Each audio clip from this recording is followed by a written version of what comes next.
Hey, welcome to Old Roommates. Today on the show, we revisit She's Having a Baby, the John Hughes adult film starring Kevin Bacon and Elizabeth McGovern and Alec Baldwin. So grab a $3 beer and have a seat.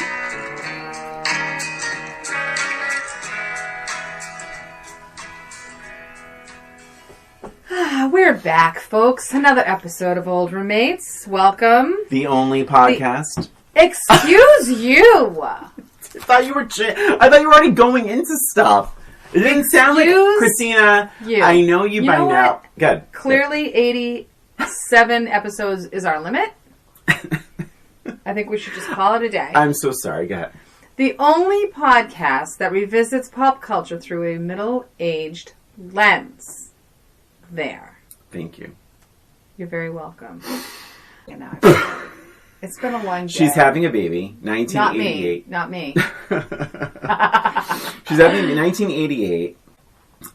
John Hughes wrote, directed, and produced this movie. This was his true branch out into adult films that are not. And the way you say it makes it sound like they're a porno. X-rated. Yeah. What's the word? Grown-up movie? Yeah, grown-up. A movie not starring Molly Ringwald. There you basically. go. That's it. Fun fact: John Hughes and Molly Ringwald have the same birthday. Did you know that? No way! Oh, I didn't know that. So this does not have Molly Ringwald in it. But let's start with then, Christina. The first time you saw this movie and your emotions. I want to say I don't think it was in the movies. I'm pretty sure it was just a rental or on HBO or something like that. I'm not sure exactly who I was with, but I will say, so I had an interesting reaction to this movie when I watched it.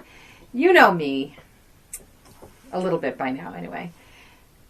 I like a movie to have a tone and stay with the tone. I don't like it when it surprises me and does different things and makes a drama from a comedy or comedy into a drama. Harry and the Hendersons. Harry and the Hendersons. Yes, we've had this conversation before.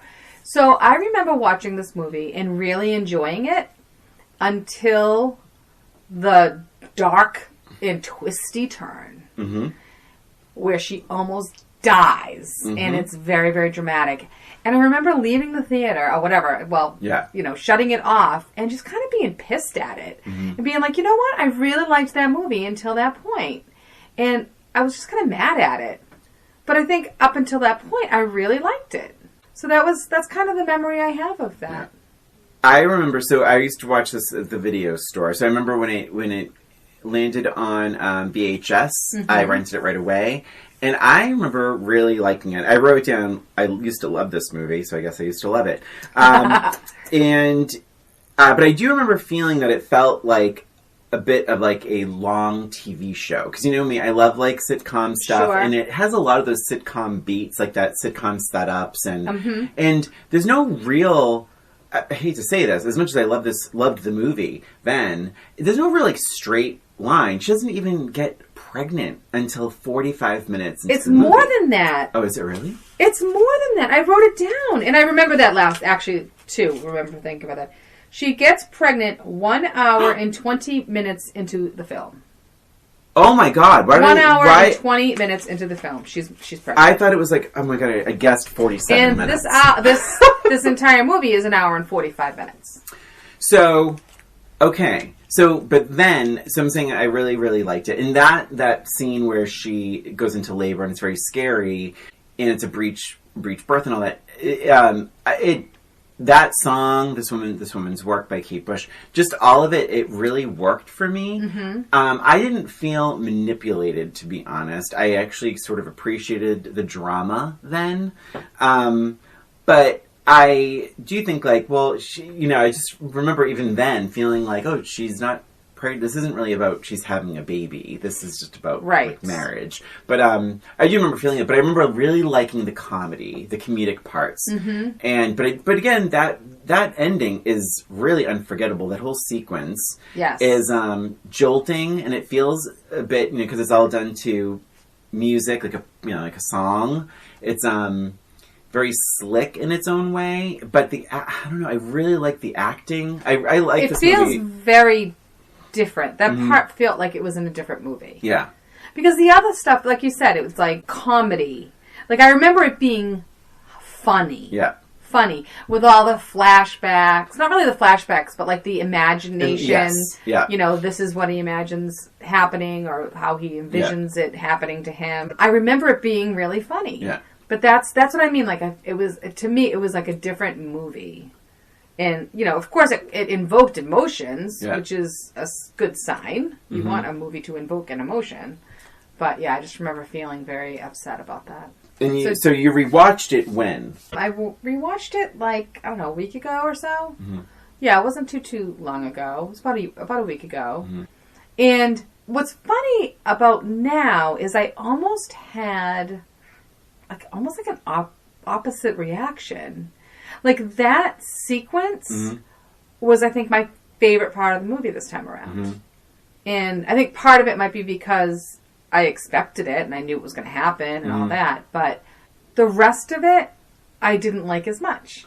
Interesting. So, would you like to share your opinion on it now? So, really, really funny. This might be controversial. There were a couple of things I didn't care for in the rewatch that I just don't think worked. And to be honest, I don't even know if I was a big fan then. I will say, though, this might be one of my favorite rewatches. Oh, my gosh. It stayed with me. It still stays with me. I watched it about 2.5 weeks ago. And I keep thinking back. I've been playing the soundtrack again. There's some good stuff in there. And I was really and I kept looking for trivia on this movie. There's not a whole lot. In fact, it was a disaster. It was a box office bomb. It bombed at the box office. It didn't make its money back, and and a lot of John Hughes fans really blame this movie for throwing him off course. Interesting. Because he took it really hard. The word is that he really was turned off from filmmaking because the movie didn't translate at the box office and with critics. But I just fell for this movie. I liked it. I liked, him being older now. I liked when he was, getting all spiffed up and dressed up with his briefcase to sit behind a desk for 10 hours. But there's just more things that that are relatable and interesting. And what kind of lawnmower do you these are the conversations you have as an adult. And dealing with with in-laws and expectations and in going to those little stream of consciousness places and I just really appreciated it so much more. I think I liked it I said loved it then, and I think I loved it even more now. Wow, that's great, Brian. Yeah, I mean, we can. I'll jump to it. Well, no, I don't want to. Yeah, let's talk. I was going to jump to my least favorite parts, but we can get to that. But I loved even the little flashback where it's more than a feeling. The song. Oh, I love that. And they look 16. They look super cute, and it's I was just with it. I think I was at that party. I was really just with it. I was with them. I was I liked the vibe. I liked the little musical interludes. I liked the sometimes not fourth wall breaking. It's more narration, but I liked it. I really did. So I liked it. I didn't love it. Certainly not as much as you apparently do. But I did like it, and I think I appreciated it in a different way this time around. I didn't really feel it was a very funny comedy. I looked at it much differently. Not necessarily a drama, but it didn't seem funny to me. And a lot of it, I was kind of questioning, why are these two together? It felt, and I'll tell you, until the end, and I'll pull it all together for you in a second. But, watching this movie, I'm just kind of waiting for some of the joy that I used to feel when I watched this movie, and I didn't see any of the joy. And I couldn't figure it out. And I'm what is going on? Were they ever happy? Do they ever communicate? This couple is not very good at communicating. And it doesn't seem like they even like to be together. And it just seems like they're on different pages throughout the whole movie.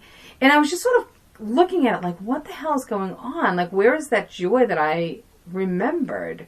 And it wasn't until the dramatic turn when he's thinking back to all of the fun, awesome memories that he had. And I'm like, oh, okay, those are the times. And now I'm pulling it together, and I get it now that they, you know, they're only showing his sad perception of his life until this horrible time. And then you realize, oh, there are happy moments too. We just haven't seen them yet. Yeah. So what was interesting is, like, I wasn't really enjoying it that much until the end. Like I said, I liked the end part the best at this point. And I really enjoyed looking at it from that adult perspective this time around. Whereas when I was younger, I looked at it as, haha, look at this funny relationship, not relating to it at all. Yeah. Because I wasn't in a marriage. Yeah. That's a really good insight, too, about, like, the ending being, like, showing only the happy times. And I think we do that in life. It's like, you know, and so, yeah, we are only seeing his stress, his dread, his stress, his anxiety over every little thing. And, you know, but I think, but yeah, and you're right. And then that last sequence is all like the happy stuff. I do think there's moments where she's trying to help him. Like when she's like, you know, what was your major? You know, and like blah, blah, blah, blah. I was surprised she forgot, to be honest. I feel like she'd remember, like, what his major was. Well, that's just his perception of it, too, right? True. So. What blew my mind, though, was when she, like, it struck me in a different way when she stopped taking the pill. That bothered me. Yes, it bothered me a lot this time around. And that's in my negative. And because that's her, the mirror, and the pill, and the sink. Like, it takes us out of the original, say, setup of only going through sort of his experiences, right? We don't ever spend any time alone with her until that moment. I think that's true. So, and we see her sort of manipulating a situation, and it's like, well, that's an interesting choice, and that's what we know of her, like, on her own. Right, yeah, so it seemed a little out of place, because when it's no longer his perception. Right. And it would have been just as effective, I think, if she just announced it. Do you know what I mean? Like, imagine I'm trying to think, imagine that scene isn't there, and then she comes to bed, which I think is a funny scene, by the way. I think that's, like, I remember it from before, too. I love that he's, like, getting all ready to seduce her, and he's, like, lifting the weights. Christina, I completely disagree. Oh, really? That's in my negative. I don't understand. He actually says, mate with me. No, like, he's, like, rehearsing. Wait. Oh, good. Wait, no, that's not the part I'm okay. The part I love is when she walks in.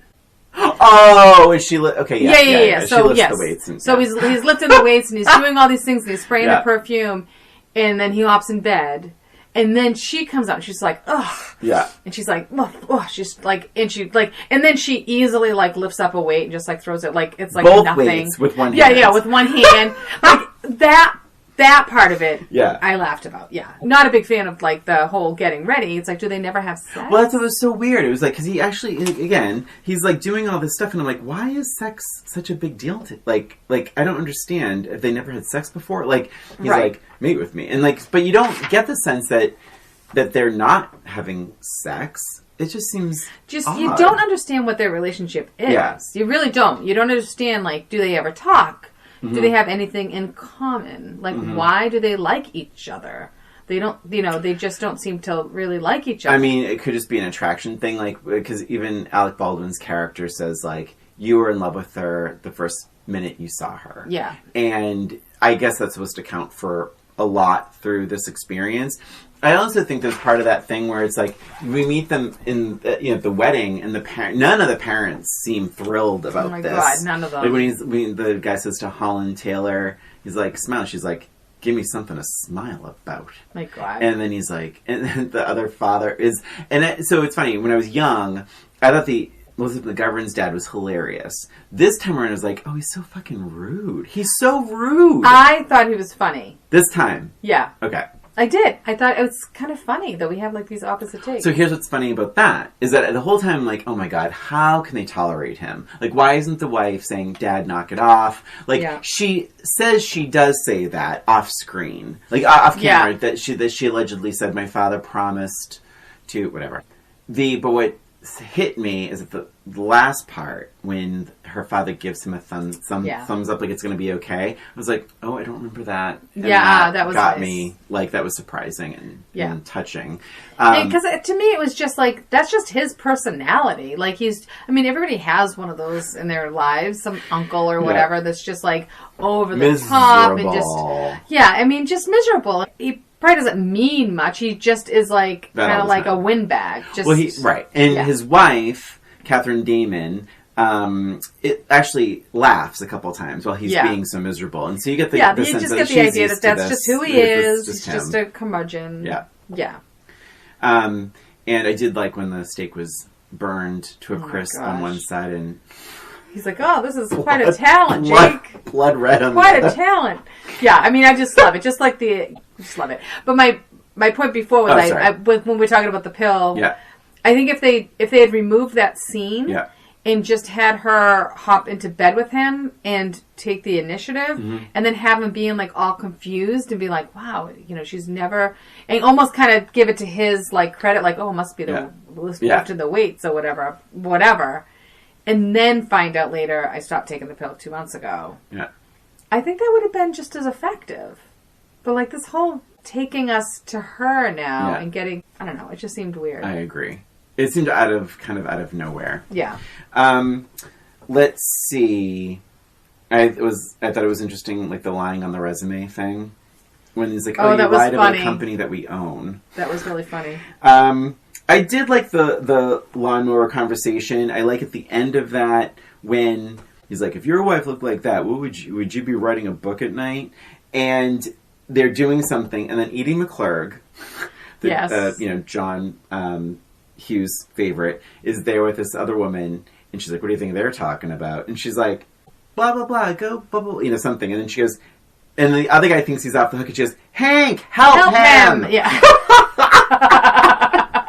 So funny. Yes. I liked that. Speaking of that, I liked that little song and dance with I know it's not the same scene. Yeah. But with the lawnmowers. Oh, like the dream sequence. It was so good. I thought it was really good. And well done. So goofy. Yeah. So super well done. Mm-hmm. The only thing that was missing was Edie McClurg was not in it. Yeah, she was nowhere to be found in that scene, and I don't understand why. She would have been great. She would have been great. I don't know why she wasn't in it, but it was noticeable that she wasn't there. A general note, and it goes back to what you were saying about, like, we found out she's actually having a baby an hour and 10 minutes in, is like an hour and 20 minutes in. Oh, so imagine if this movie's title was like Balls and Chains, or Marriage Bites, or Bliss. Like, what if it wasn't? I think, because to your point about, like, when the first time you saw this, when you're like, oh my god, I don't like how it tricked me with the sad ending and all that. And it's called She's Having a Baby. It's like, what if the title was different? I think we would have had different expectations of this movie. Even something like I Do or something. I Do. Cute. Or I Did. I did. Or something, something that's not about that. Brilliant alternate titles. They were okay. Yeah. They were good. Pick one. I'll give you a Balls and Chains. I picked Marriage I Do. Bites. That was yours, Oops. Christina. Was it? So, let's talk about Alec Baldwin and Erin. In that visit. Well, I will say the one thing did surprise me about Alec Baldwin was, obviously I remember him being a sleazy best friend or whatever. I was very surprised the first scene when he encouraged him to get married. Like, he actually had encouraging words for him, and I didn't remember that at all. I was like, whoa. Because he's like ready to not do it. Mm-hmm. And he says, I could drive you away, but you'll be right back here tomorrow. You'll be happy. Oh, wait. Yeah, that's right. You'll be happy. You just won't know it. But he said something. Yeah, he said something before that. He said, you fell in love with her the minute you saw her, blah, blah, blah. So he was very, very encouraging. Mm-hmm. And then he says, you'll be happy. You just won't know it. Yeah. But I was surprised to hear him, with the positivity. Yeah. Like, the encouraging. You would have thought someone like him would be like, all right, let's go. Well, but it's not. I mean, I didn't find it to be all that positive, to be honest. I think Jake was ready to leave, and if he said, "Let's go, I'll drive you," he would have been like, "Okay." Interesting. I didn't take that. Wasn't my take, but it's interesting that line about you just won't know it because of what we were talking about with the ending. Yeah. When he's happy the whole time, but he just didn't know. Right. He didn't recognize that it recognize was something that he was happy stuff, about. He right. was so used to looking at for the negative. And also not only that, but looking for like the next rung on the ladder, like or the next temptation, if you will, like with that girl, which is really funny when it's the dream sequence, and she's like, "Jake, you're dreaming again, that's sweetie." the best line. I got the best line of the whole thing. One other thing before we move past... Babe, sorry. Yeah. Before we move past the first scene. Oh. No, the church scene. Yeah. Did it remind you of anything else? Again, another revisit that we did. Did it remind you at all? What The music, the preacher. No. It reminded me so much of the church scene in Heathers. Yeah, for some reason it was like the loud music and the preacher's like over the top. Oh, not at all. Yeah, it reminded me a lot of that. That's funny. Yeah. It's funny to think this is 88. Yeah. Like, I would have guessed it was later, and I don't know why. Interesting. Yeah, I don't know why either. Wow. No, it's...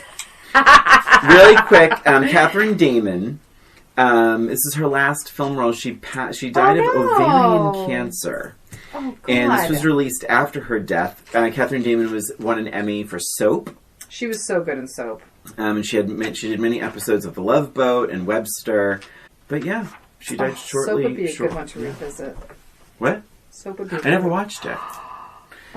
How am I your friend?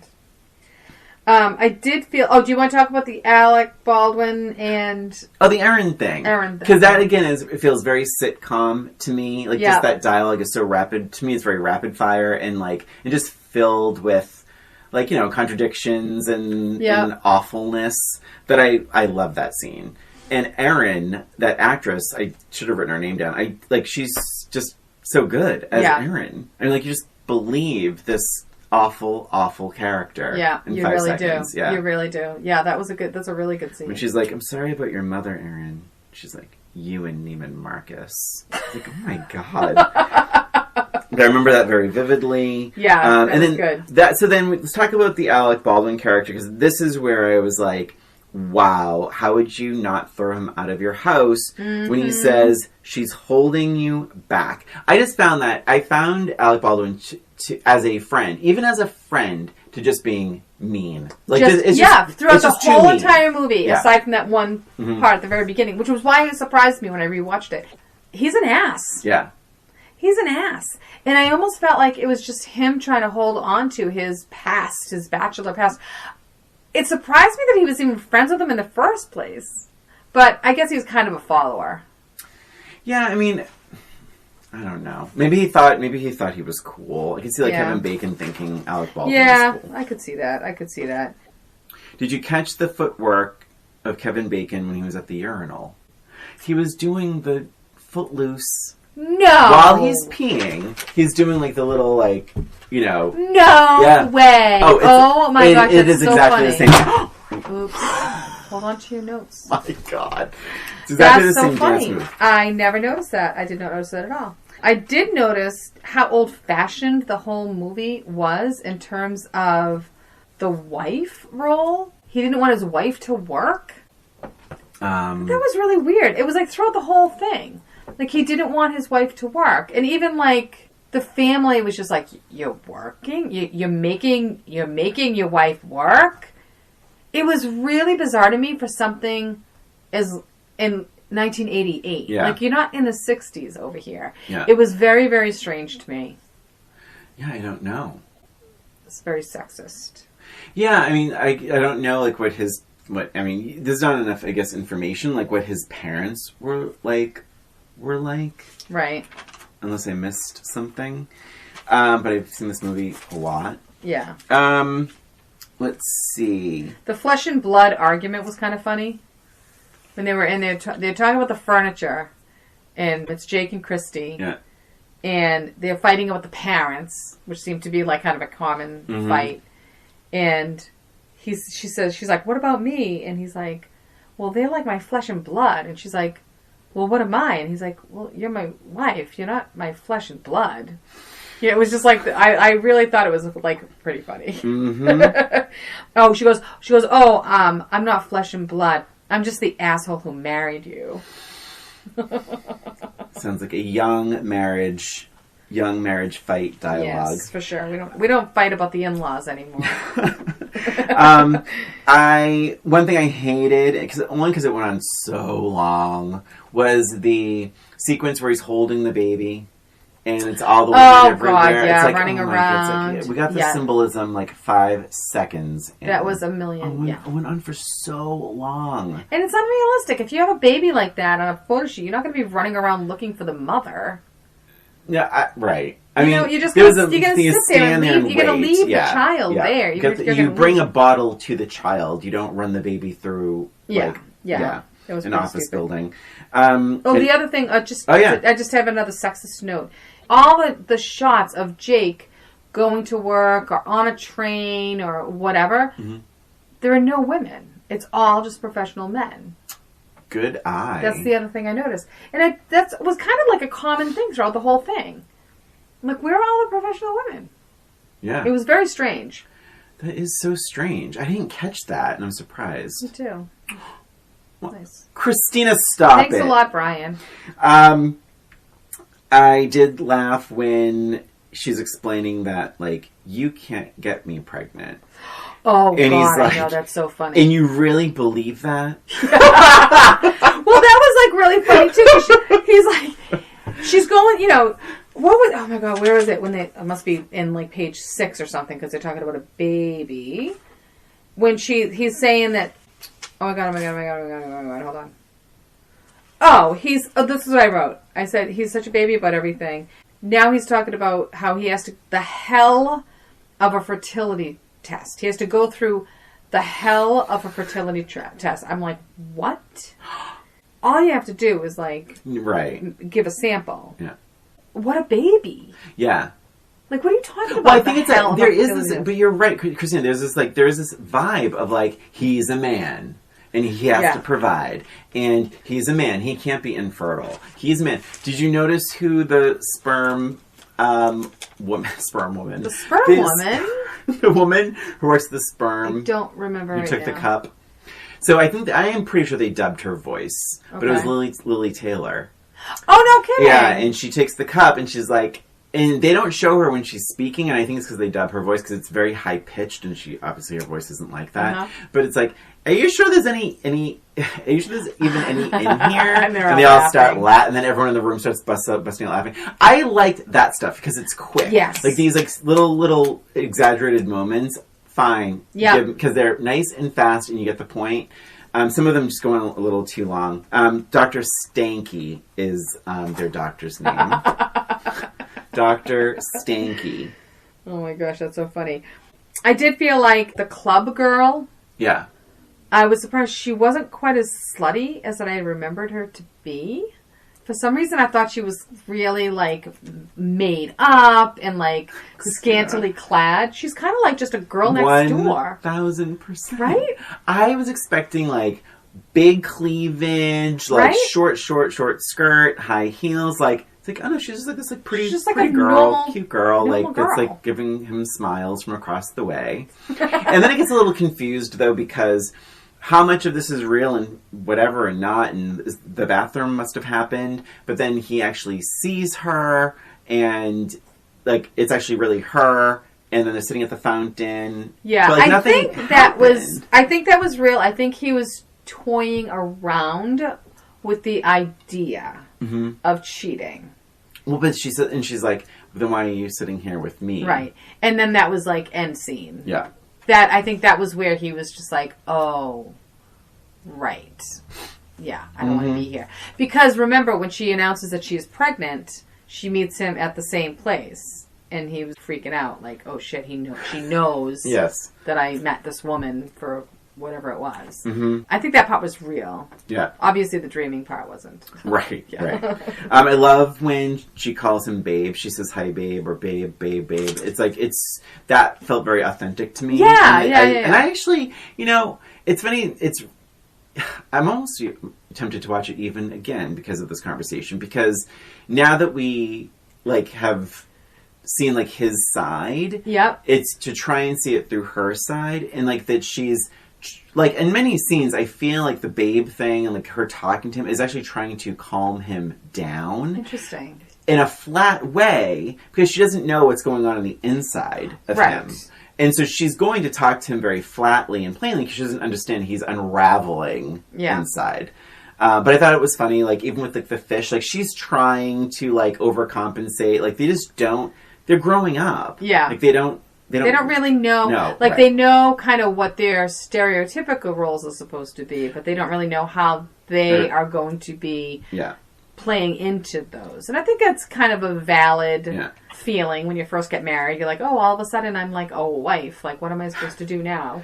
Right. And I do like Elizabeth McGovern in this. I think she's really, really good in this. And she just seems so, like, fun and, like, chill. She's very likable, relatable.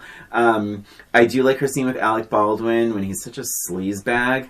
And she's, like, not in this lifetime. What's his name? Davis. Davis. Not in this lifetime, Davis. Yeah. I liked when... Oh, yeah.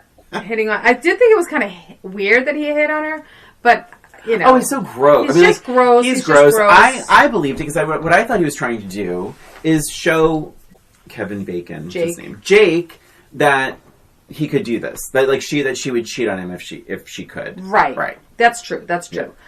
But I like her line, because she's like... He goes, you're the only one I ever loved. Mm-hmm. And then she goes, no, Davis, you're the only one you ever loved. Mm-hmm. And I liked that. That was kind of a little bit movie-ish, but I liked it. It's very movie-ish, but she has his number. Like, she knows. She she's knows known what he's forever. About. Yeah, and she's tougher than she looks. Like, she seems like she's a little bit less tough. I did laugh when I laughed again, even though I knew. But like when he they speed up the film and he's like running around getting her ready, and then he like leaves. He forgets her. Oh yeah. That's cute. That's cute. I laughed out loud when he's trying to sneak into the bedroom at night. Like he's late. Mm-hmm. I think it was the same night that he met that woman, and he's trying to sneak in and not wake her up. And he's super, super quiet. And he finally feels like, okay, it's good. And he picks up his pants, and all the coins drop out of the pants pockets all over the place. I thought that was really funny. He's good at that kind of thing. I think Kevin Bacon is really good at being that goofy, making mistakes kind of guy. Did you not think he's good in this? No, I thought he was good. I thought for the most part he was like a downer, though. I just think that was it was just the role. Yeah, I don't think it was his acting. I really liked him in this, and I really liked his crying at the end. His crying at the end was oh my god, it was perfect. God. He's such a good crier. He's a really good crier. Yeah. Yes. Because you felt it. The second that nurse is like, oh, like she stops, she runs in and runs out, and then suddenly the whole, and like you're saying, the whole movie twists like upside down. Changes. And the whole movie changes, and it's immediate on his face. Yeah. Because he's all happy. He's like, yeah, I'm ready. Yeah. I'm ready. Yeah. I'm ready. Yeah. And all of a sudden it's comedic. Yeah. Because she's like, oh, that goes on over your clothes. Because he starts taking his clothes off to put the scrubs on. Yes, all of that is funny. And that whole thing, that was interesting, just seeing how that all worked back then. And I know that was pretty true to life. They prep the woman way ahead of time, and the father actually isn't even in the room until much later, and sometimes not even in the room, which I thought was, interesting. It's so different now. I mean, the husband never leaves your side now. Oh, okay.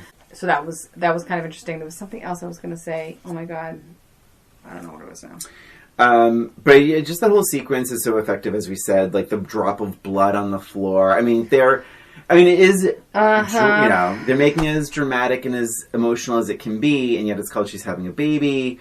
But it's just, it's so effective. It just doesn't make me wish the title was a different title. Yes, it definitely needed to be a different title, for sure. I agree.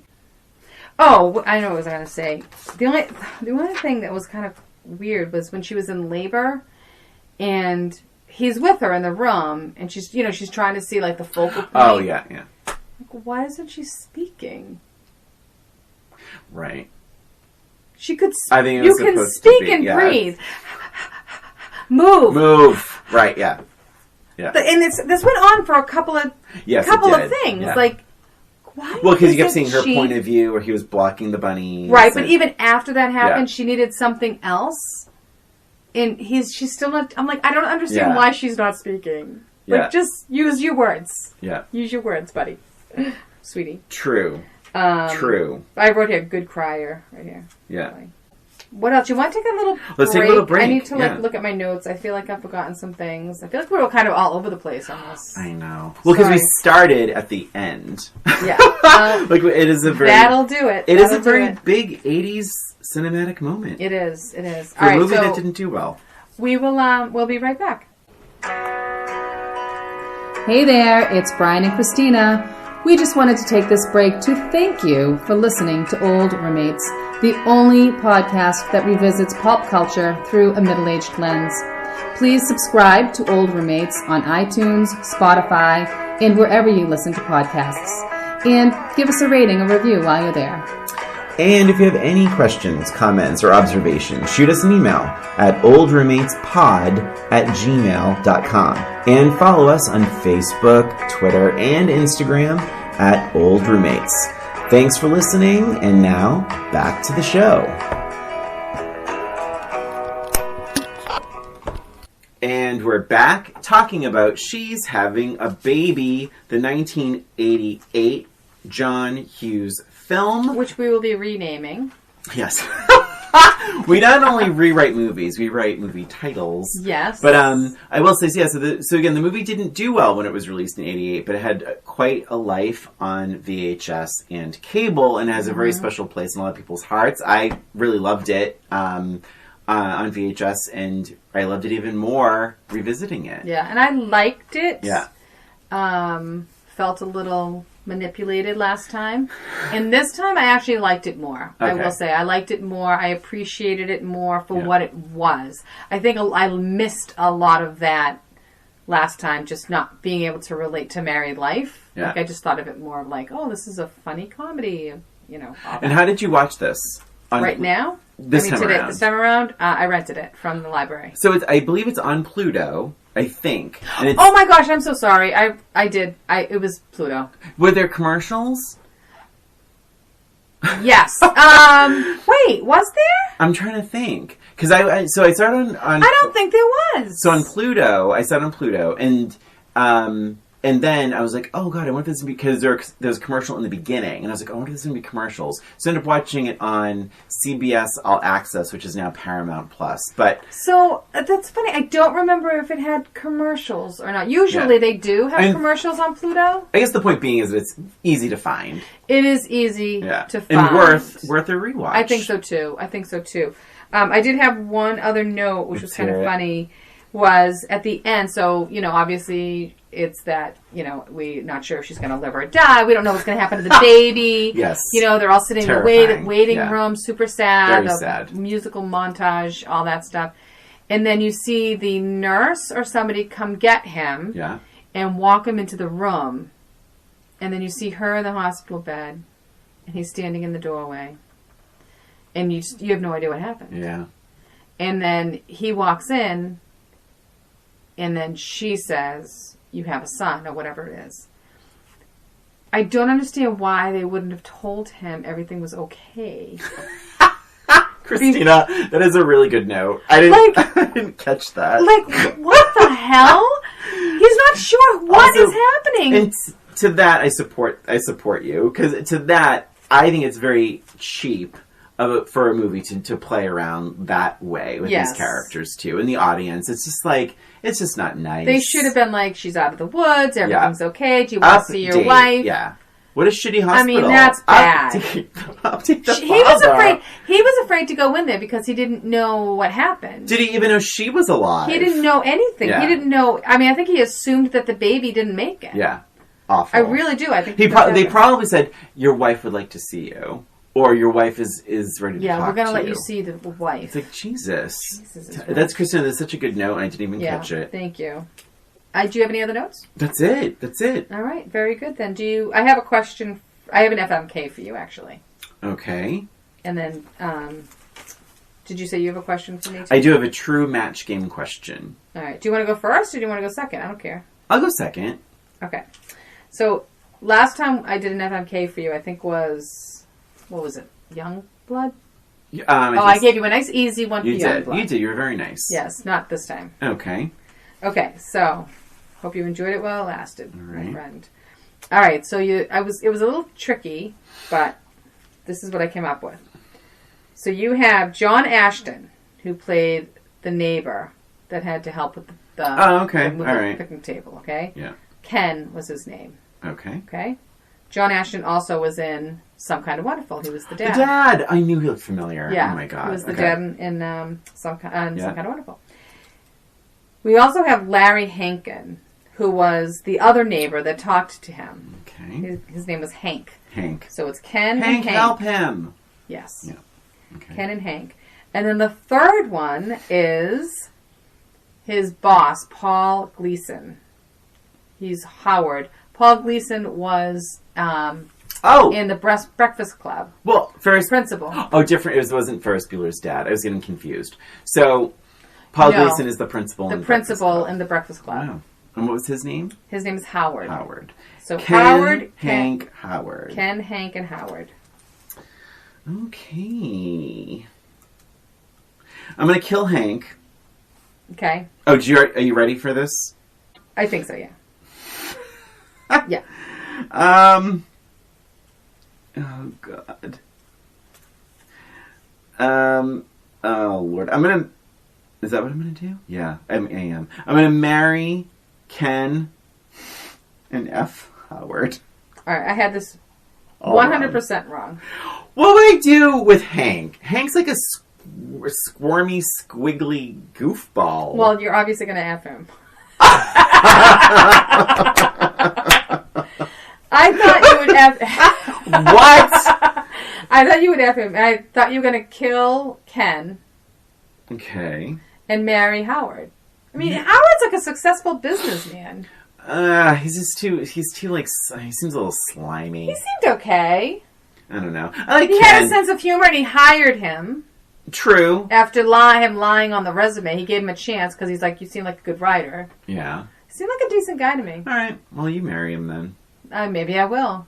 I thought I liked Ken. Ken seems like a cool, like down to earth guy. I mean, like, and he would get along with the neighbors. I mean, I thought Ken was very, very nice, very easy, nice guy. He knew his way around a lawnmower. He sure did.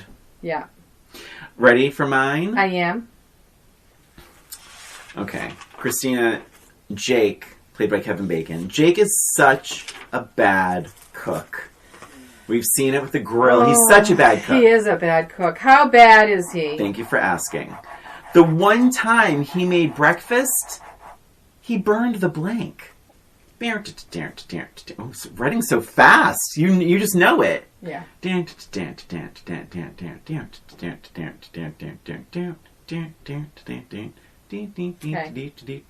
Okay, Jake is such a bad cook. How bad is he? The one time he made breakfast. Did you write something down? I did. I already wrote it down. Yeah. The one time he made breakfast, he burned the blank. He burned the fruit. Oh my God, so close. I have burned the orange juice. Oh, that's good. Same idea. I would have accepted oranges, grapefruit, strawberries, any fruit. Yeah. That's why I put fruit, so it wasn't. That's a good answer. Yeah. Well, if I was on Match Game, that's, like for real, you'd have to do something generic because then no matter what, I mean, I don't know, maybe orange juice, maybe not, but if you said strawberries, like, that would have got the point. Yeah. Oh, it would have. Absolutely. Yeah, you're right. Yeah. That's right.